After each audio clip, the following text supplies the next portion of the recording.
Well, everybody, welcome into another episode of Hooked on Fantasy. As always, I'm your host, Luke Sullick, joined today by, that is not Akash, even though his name label on the screen, if you're watching, Akash down and out right now, his wisdom teeth recovery surgery going on right now. So we brought on the one and only Zach Cohen on today's show. He is awesome. I guessed on his podcast a few weeks ago, and it was a great time. So he slid in the DMs seeing that I needed a guest, and he suited up for us today. So I appreciate you having you on. Yeah, no problem. I felt like I could return the favor a little bit too. You came on mine. I could help you out with yours.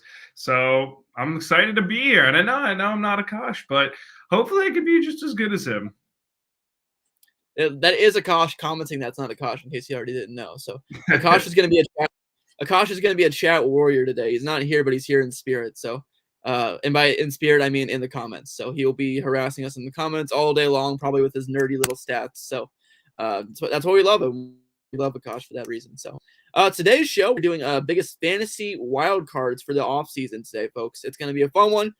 We both have three players we think could have a lot of offseason variance, and thus so either rising or falling their dynasty stock in big ways. For my guys, like huge impact. So yeah, let's just jump right into it. I guess Zach, you want to start off with your first one? Who is the first wild card? Some guy you think that could go up to the moon or have a bit of a hit to his stock this offseason?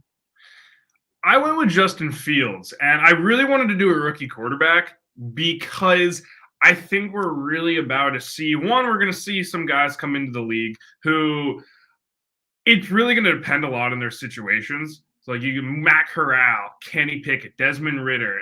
None of them are like, I wouldn't say as good as like Wilson was last year, let alone Trevor Lawrence was. But in the right situation, this class top to bottom is a lot weaker. Mm-hmm. And it's gonna put into a lot of people are really gonna look at them and say like this isn't a good class, but in the right situation they will be. So with that influx coming in, potential boom or bust candidates there. You also have the class that Fields is in with Zach Wilson, with Trevor Lawrence. Lawrence is getting a new head coach.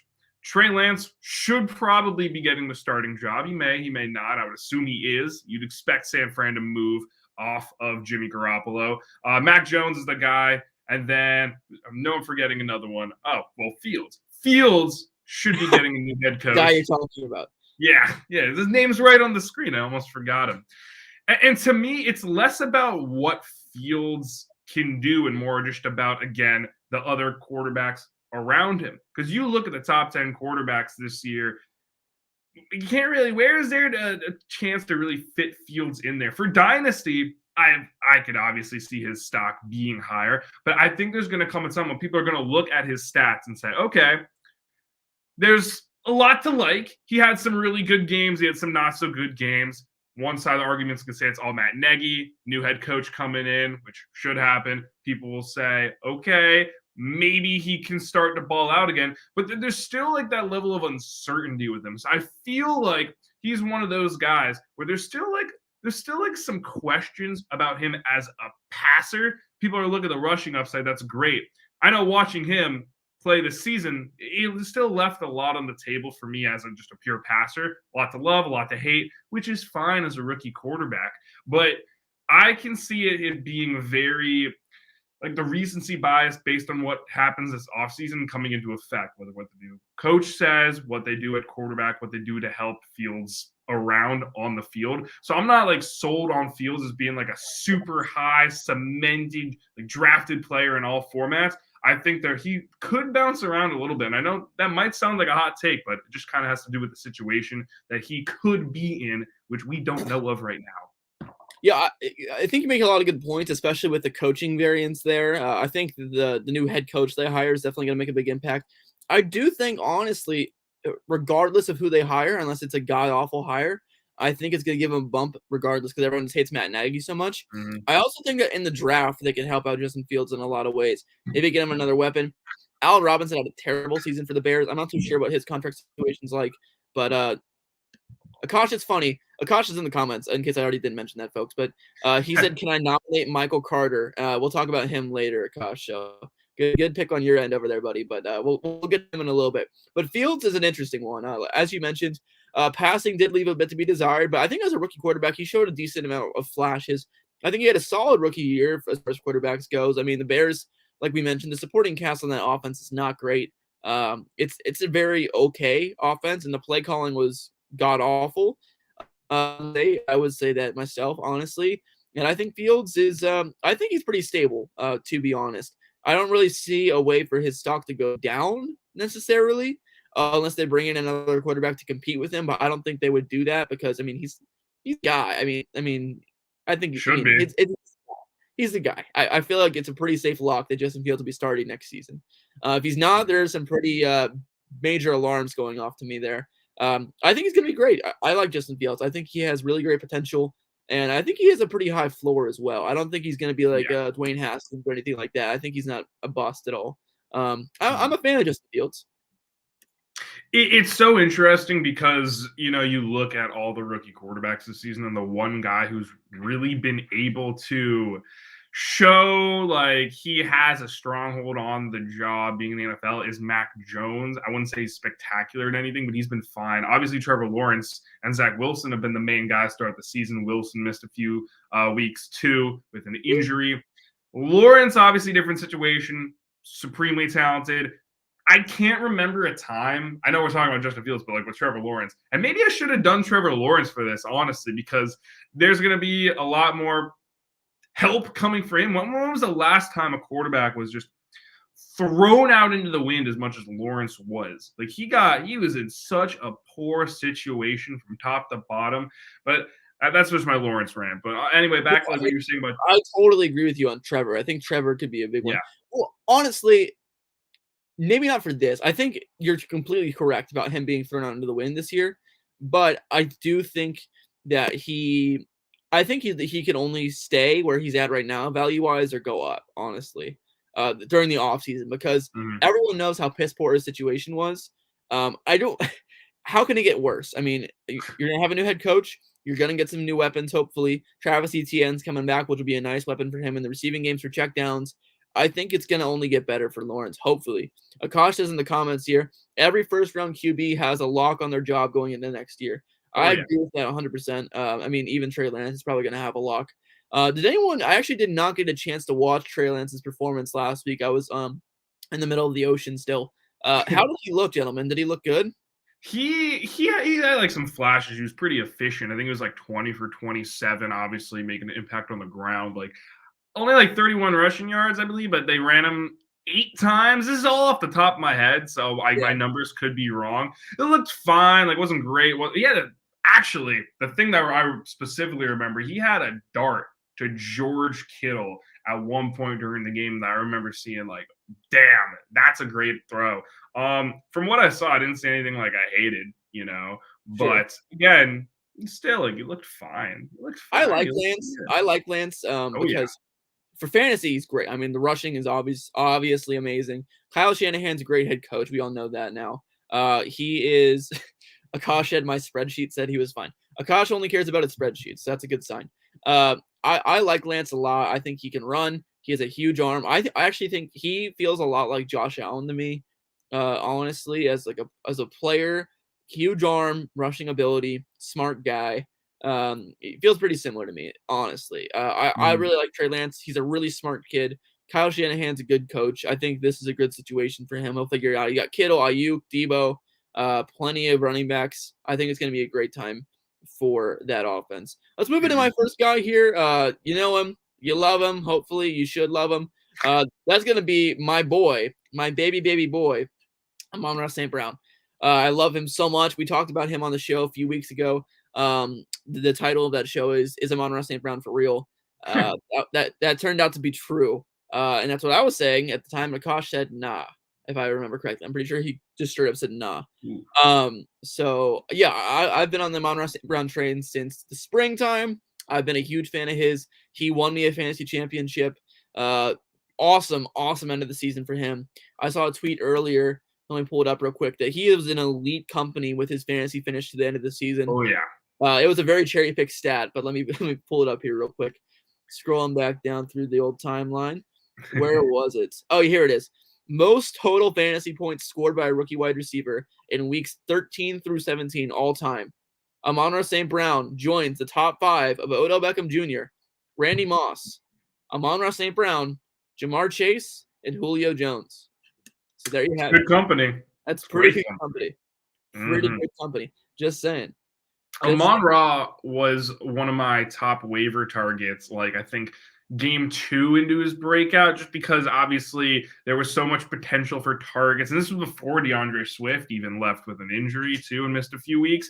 And then he just kept balling. And it kind of came to the point where like I couldn't, not only could I not put him in my waiver column anymore, but I couldn't put him as my start of the week anymore because he was too good. He's been a top 5 fantasy receiver over the last few weeks.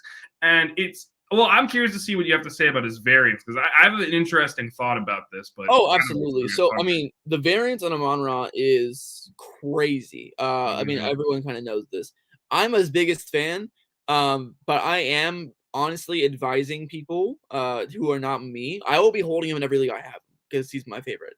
But I'm advising others to sell him right now at peak value, in my opinion, because I think they're going to add players in the draft to compete with him. At wideout, they have a glaring need there besides Amon-Ra. Depending on how high they are as an organization on him, I don't believe they walk away from the draft without drafting a top tier wide receiver. That'd be day 1 or day 2, in my opinion. I think he's going to have some serious competition. So that combined with TJ Hawkinson being out is a bit of a red flag for me for Amon-Ra, honestly. So, I mean, there easily could be a world where Amon-Ra falls off the face of the earth next year, or I mean, you don't go on that hot streak just being an amazing wide receiver without, actually having some legit talent. Maybe not superstar talent, but legit talent, starting wide receiver NFL talent. So, I mean, he'll always be around, but may he ever go on a stretch like that again? Probably not. And that's okay. I don't expect him to light the world on fire. I expect him to be a maybe low-end wide receiver 2 next year. And you can sell him for a first-round pick right now in Dynasty. I've seen it happen. Go out, send out some trades for Amon-Ra, guys. It's worth it, I promise. He might be getting Jamison Crowder to cost. You're right. Totally could be. But the thing with Amon-Ra that I like, though, on the good side here, he produced with the bad quarterback play, Tim Boyle even, and Jared Goff. A lot of players get the opportunity, right? This is the argument for Amon-Ra for me. A lot of players get this opportunity. They get the targets. They get the chance to step up in the absence and shine. And it doesn't come together. Amon-Ra put it all together, not just 1 week, not just 2 weeks. He was on fire for several weeks in a row. And when it mattered most for fantasy football, which is huge for us. So, that being said, I really like Amon-Ra, honestly. I have him ranked, I think, at the wide receiver 31 in my Dynasty rankings, which sounds low, but for Dynasty, that's not bad. It really isn't for Dynasty. I can pull him up if you want to, but Amon-Ra I think he's a good player. I really do. I've been on him since March, like I mentioned. I comped him to Juju Smith-Schuster. He's tall. He has that size that you're looking for. He's a good route runner. He's physical. He's more of a volume guy than the downfield explosive plays. Amon-Ra is a good wide receiver. I honestly think he's a great talent, and he's slipped in the draft for some reason. So I don't mind it. I'll Akash real quick in the chat. If Amon-Ra was dirt cheap, maybe I'd like him like I liked Jacoby Myers last year. Sadly, he isn't that cheap. I mean, and for good reason. I mean, Jacoby Myers didn't light the earth on fire like Amon-Ra did. But Zach, what do you think about Amon-Ra? I mean, I'm not gonna add on to any argument against him. Like everything you said about the injuries and for sure, he's getting a massive opportunity. He probably won't get again. But I love the Juju Smith comp because they're both receivers who see a lot of their time in the slot. And I think that's where here's exactly what's going to happen this offseason. You're right. The Lions are going to add a receiver. They're going to get Hawkinson back, Swift back. The whole offense is going to be healthy. People are going to look at this offense and say, well, Amon-Ra is not going to be getting as many targets right now, so his stock's going to dip a bit. Probably to, like you said, like wide receiver 30-ish or something around that. What works in his favor, aside from being able to be used as a running back, is he saw 64.2% of his snaps in the slot this year. That is the 5th highest rate among all eligible wide receivers. So that's even if they go out and add receivers this offseason, they could still have St. Brown in the slot. And Luke, me and you both know how golden the slot is for fantasy relevancy. So I think St. Brown, again, probably not going to light the world on fire, like you said, next season, but he should still be fantasy relevant. And when the Lions do add talent around him, I would be very interested in buying St. Brown stock, Wow. Okay. possibly. All right. Yeah. I don't hate it at all. Like, I mean, like I mentioned, there's a strong case for why he's good.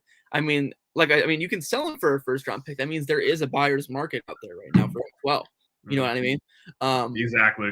he has good talent. I mean, I comped him to Juju Smith-Schuster because I think he's that slot, it's that slot high volume reception Mhm. target guy. Juju, I think he could very easily have a Juju Smith-Schuster, Jarvis Landry, Tyler Boyd-ish kind of career, and there's Yeah. nothing wrong with that. And Mhm. Amon-Ra is a good wide receiver, just like those guys. And if he's in the right situation, he could be great for fantasy. You know, he has value for sure, good value. Exactly. All right, why don't you hit into your next guy here? Go ahead. Yeah, well, Akash said he wanted to nominate Michael Carter, and I guess great minds think alike, as he was a guy I wanted to talk about. We've seen a lot of really good potential from Carter this season. The Jets haven't really been too devoted to the run game, even though Carter has seen like 13 to 16 carries quite a few times this season, but he's also been involved in the passing game too.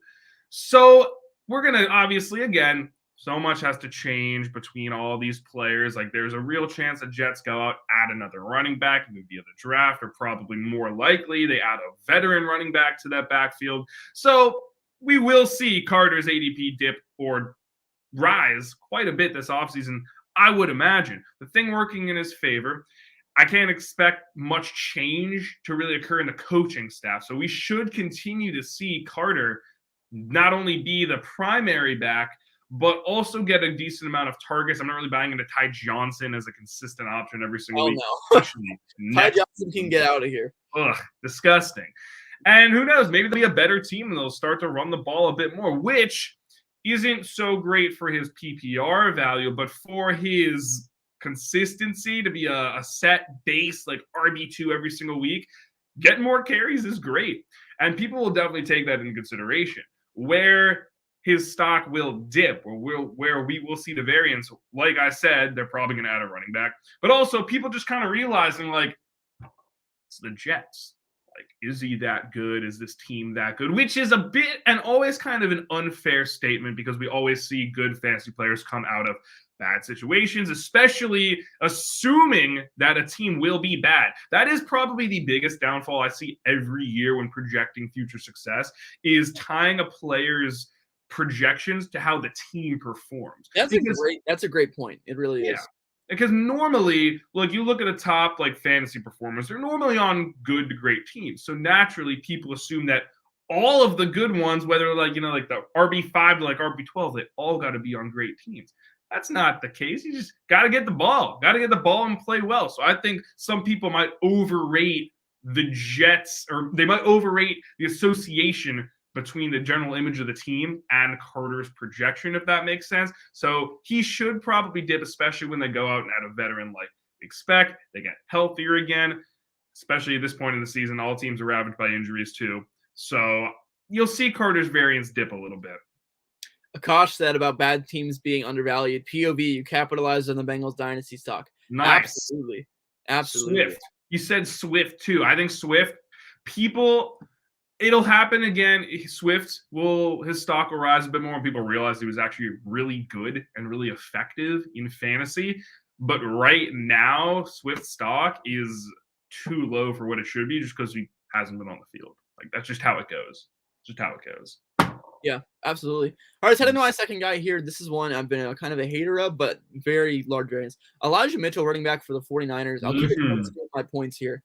Mitchell's been great this season. High volume, efficient back, young, everything you want. Check all the boxes. Downsides for me. Kyle Shanahan uses a crap ton of running backs, and it's terrifying. And every year there's a new starter. Second thing, he's been injury prone this year. Third thing, Jeff Wilson was not bad at all in his absence. I mean, he wasn't as good as Elijah Mitchell, but he wasn't bad.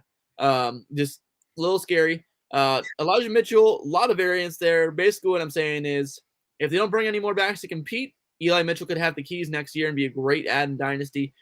Cons, could be a committee again, because Kyle Shanahan, like I mentioned, loves running backs more than himself and will add at least like 3 to the roster every year, pretty much. Trey Sermon still exists, if people care about that at all anymore. Probably not. But Elijah Mitchell is very interesting to me. I really don't know where he'll end up for a lot of people. Mhm. You basically gave the same spiel on my show a couple weeks ago, and then Yeah, last week we were talking about Elijah Mitchell, and I'm like, man, Luke really like sold me on the anti Elijah Mitchell train. Fine player, good situation if he's starting. He's more of a player I'd touch in like DFS, maybe best ball. I wouldn't really want him like my normal like redraft. I wouldn't really want him in Dynasty. I'd try to sell, like you said. It's kind of replaceable. Like I'm with you. I need to see a running back stick in that spot, and I think Kyle Shanahan does too. So I'm totally with you. There's gonna be a lot of variance. I People like it. fall in love with the highs. People will keep an eye on the lows though. I like it. All right, I'll go back to back here, and we'll let you take it home with your last guy. I'm good. This one is going to be interesting, really interesting. Cordero Patterson was utilized at an elite level for the first time in his career this year with the Atlanta Falcons for fantasy football and in real life. He was dominant for the Falcons offense, a true X factor. Dynasty is going to be huge for him. He's old, he's 32, and he's a free agent. What is going to happen to Cordero Patterson? If he runs it back with the Falcons, I'm back in next year. If he goes somewhere else, who knows? He could be the same Cordero Patterson show on another team. A team I honestly would love to see get Cordero Patterson is New England again. I think that New England could use him as an offensive weapon again and really unleash him. I'm not too sure where I want him to go. Honestly, I kind of want him to stay in Atlanta. But it's going to be a really interesting situation to see where he goes. And if he does stay in Atlanta, what happens with Calvin Ridley too? We should talk about that a little bit as well with trade rumors. I'll say that for another show. Actually, that's a good topic. But Cordero Patterson. I mean, what are you thinking? Cordero Patterson, free agent, old, successful this year. I would be totally down to like spend a late round pick on him. Like that's kind of the point of late round picks. Normally, you go with the younger guys with the upside. Look, I think probably my biggest gloat of this fantasy season, aside from hitting on Cooper Kupp, not to the extent, of course, but was that Cordero Patterson was going to be a thing when the Falcons released their depth chart, like the first depth chart in like June or unofficially. It's like Cordero Patterson's like RB2, and I'm like, man, he's actually going to be a thing this year. Drafted him in basically all my best ball leagues. I did pretty darn well. And that's like basically the point. So he'll probably be in a similar situation next season if he leaves, because people could assume, again, kind of going back to my Carter argument with the Jets, people could assume that, look, he's going to be old. He's not going to do it. It's just with the Falcons, this new situation. Forget about him. Obviously, a lot of it will depend on the optics of his contract. If he stays in Atlanta, still similar thing. What's the situation going to be? Is Calvin really going to be there? Probably not. I would totally be willing to take a flyer on him. And I would also keep my eyes open for other players who could be in similar situations, because Patterson, with that skill set, had a lot of opportunity too. I'll be more aware of guys who could be the next Patterson as well. Yeah, I mean, that's a great point. Obviously, I mean, every year there's always that waiver wire warrior. This year is Cordero Patterson. Who knows who it'll be next year? Why don't you take us home here, Zach? It's been a good one, man. Round us out with a guy that, I mean, I'm sure Akash is going to be perking up when he hears this name. So why don't you let her rip? I've loved DJ Moore since like his second year of college. He was just such a baller, and it pains me to see what's going on in Carolina. Like, no quarterback situation. Is Matt Rule the guy? Statistics say probably not. So there's gonna be this increase of intrigue when the Panthers address the quarterback situation, because we know, God knows, that owner Dave Tepper is gonna let them go into next season with Sam Darnold and Cam Newton, PJ Walker, whoever they can find. I'm losing my hands. I'm actually going to be the starting quarterback for the Carolina Panthers next season. Yeah, so like I could see him drafting a quarterback, and when that happens. Timeout. Akash said in the comments that DJ Moore is a top 8 dynasty wide receiver. That is hot as hell. It's hot. No thanks. Keep going. Talented player, super talented. I think everyone knows he's talented. And if things are gonna dip, I think the variance kind of just comes into people. It's going to be more toward like this month, next month, after that. Once they do address the quarterback situation, that's where it'll go back up. But right now, people look at the season and be like, yo, like, is he like, it's time. Like, what? This is the third, fourth season now. Is he ever going to get over the hump of just being like more than a good receiver? I don't know. I don't know. With the right quarterback, it could be. The talent, again, it's there. That's more just what people will think.